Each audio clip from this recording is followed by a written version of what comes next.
ज्ञान मंथन में आपका हार्दिक अभिनंदन करते हैं। और आज हम आपको बताएंगे श्रृंग ऋषि और भगवान राम की बहन शांता की कथा। दोस्तों, श्री राम के माता पिता भाइयों के बारे में तो प्रायः आप सभी जानते हैं, लेकिन बहुत कम लोगों को यह मालूम है कि राम की एक बहन भी थी जिनका नाम शांता था।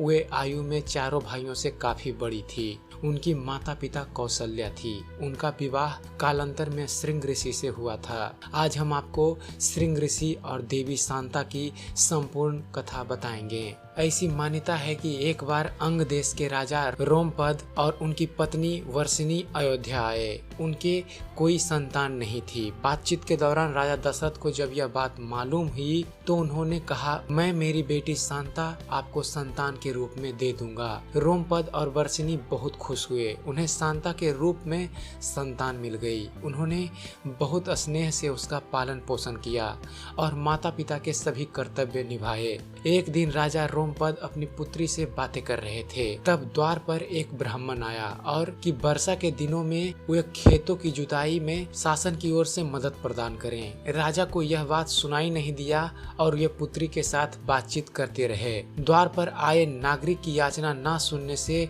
ब्राह्मण को दुख हुआ और वे राजा रोमपद का राज छोड़कर चले गए। वे इंद्र के भक्त थे। अपने भक्त की ऐसी अनदेखी पर इंद्रदेव राजा रोमपद पर क्रुद्ध हुए और उन्होंने पर्याप्त वर्षा नहीं की। अंग देश में नाम मात्र की वर्षा हुई। इससे खेतों में खड़ी फसल मुरझाने लगी। इस संकट की घड़ी में राजा रोमपद श्रृंग ऋषि के पास गए और उनसे इसका उपाय पूछा। श्रृंग ऋषि ने बताया कि वे इंद्रदेव को प्रसन्न करने के लिए यज्ञ करें। ऋषि श्रृंग ने यज्ञ किया और खेत खलियान पानी से भर गए। इसके बाद श्रृंग ऋषि का विवाह शांता से हो गया और वे सुखपूर्वक रहने लगे।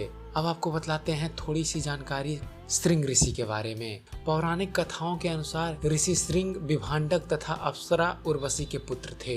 विभांडक ने इतना कठोर तप किया कि देवतागण भयभीत हो गए थे और उनके तप को भंग करने के लिए उर्वशी नाम की अप्सरा को भेजा। उर्वशी ने उन्हें मोहित कर उनके साथ समागम किया, जिसके फलस्वरूप ऋषि श्रृंग की उत्पत्ति हुई। ऋषि श्रृंग के माथे पर एक सिंह था, अतः उनका नाम श्रृंग पड़ा। बाद में ऋषि श्रृंग ने ही दशरथ की पुत्र कामना के लिए पुत्र कामेष्टि यज्ञ करवाया था। जिस स्थान पर उन्होंने यह यज्ञ करवाए थे वह अयोध्या से लगभग 39 किलोमीटर पूर्व में था और वहाँ आज भी उनका आश्रम है और उनकी तथा उनकी पत्नी की समाधियां हैं। हिमाचल प्रदेश में श्रृंग ऋषि और देवी शांता का मंदिर भी है। हिमाचल प्रदेश के कुल्लू जिले में श्रृंग ऋषि का मंदिर भी है। कुल्लू शहर से इसकी दूरी करीब 50 किलोमीटर है।